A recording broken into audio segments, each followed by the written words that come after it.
Hey everybody, let's learn how to solve basic log equations. I call them basic because you will very soon learn log properties. Just like there are exponential properties, there are log properties coming up. So these are very, very basic type of equations. And the big idea today is understand logarithms by going back to exponential statements. We understand logarithms because we understand exponential statements. So if you keep that in mind, and if you're good at changing a logarithmic statement or equation into an exponential statement or equation, then you're going to be just fine today. Here's how it goes.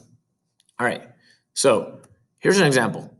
If I say log base x of 16 equals 4, spoiler alert, Unlimited Desmos version will give you the answers. Vertical line at x.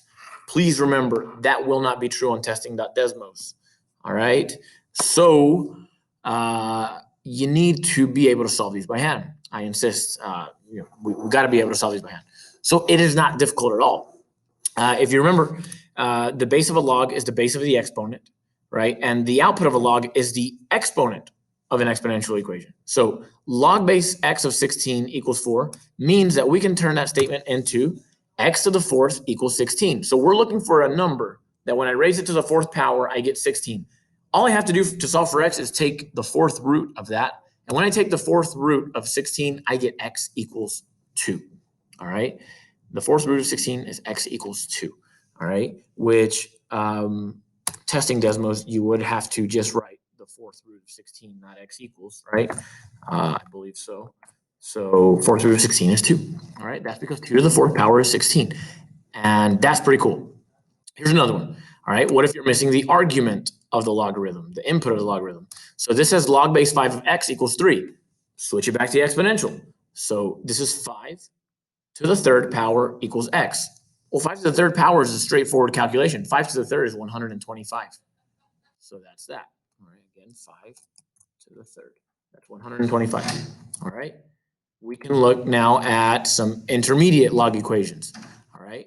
A more intermediate log equation would be, okay, let's use some fractions, for example. So log base x of 136 is -2. Once again, switch to exponential form. So this is x to the negative second power is 136. You can actually, on Desmos, take the negative second root of this. If that doesn't fly with you and you're not cool with taking a negative second root, well, you can use your properties of exponents. X to the negative second power is really 1 over x squared. So you have a very simple equation in 1 over x squared equals 136, which means that x squared is 36 and x has to be positive 6. Now, I'm not going to say x can be negative 6 because if you look at this, you cannot have a negative base for your logarithm. So we're going to keep it at x equals 6. All right. That's an intermediate one. Then an advanced log equation would simply maybe involve some quadratics, but it's the same general idea, right? If I have log base 2 of 2x squared minus 2x minus 8 equals 2, once again, I'm going to change that back over to an exponential equation. So that's going to be 2 squared equals 2x squared minus 2x minus 8 because my base is 2. My exponent is 2. So that means 4 equals 2x squared minus 2x minus 8. I'm simply going to set that quadratic equation equal to 0. You know the drill by now.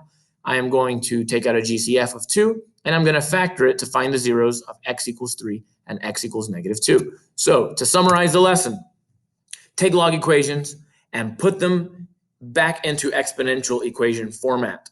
Once you do that, things become more clear. And actually, the same can be said about exponential equations. If you have an exponential equation that's kind of tough that you really can't solve, you can turn it into a logarithmic equation, and that can help you solve it. So logs and exponents, it's this love story, and we love them. We love them. Logs and exponents are fantastic. Thank you. That's it.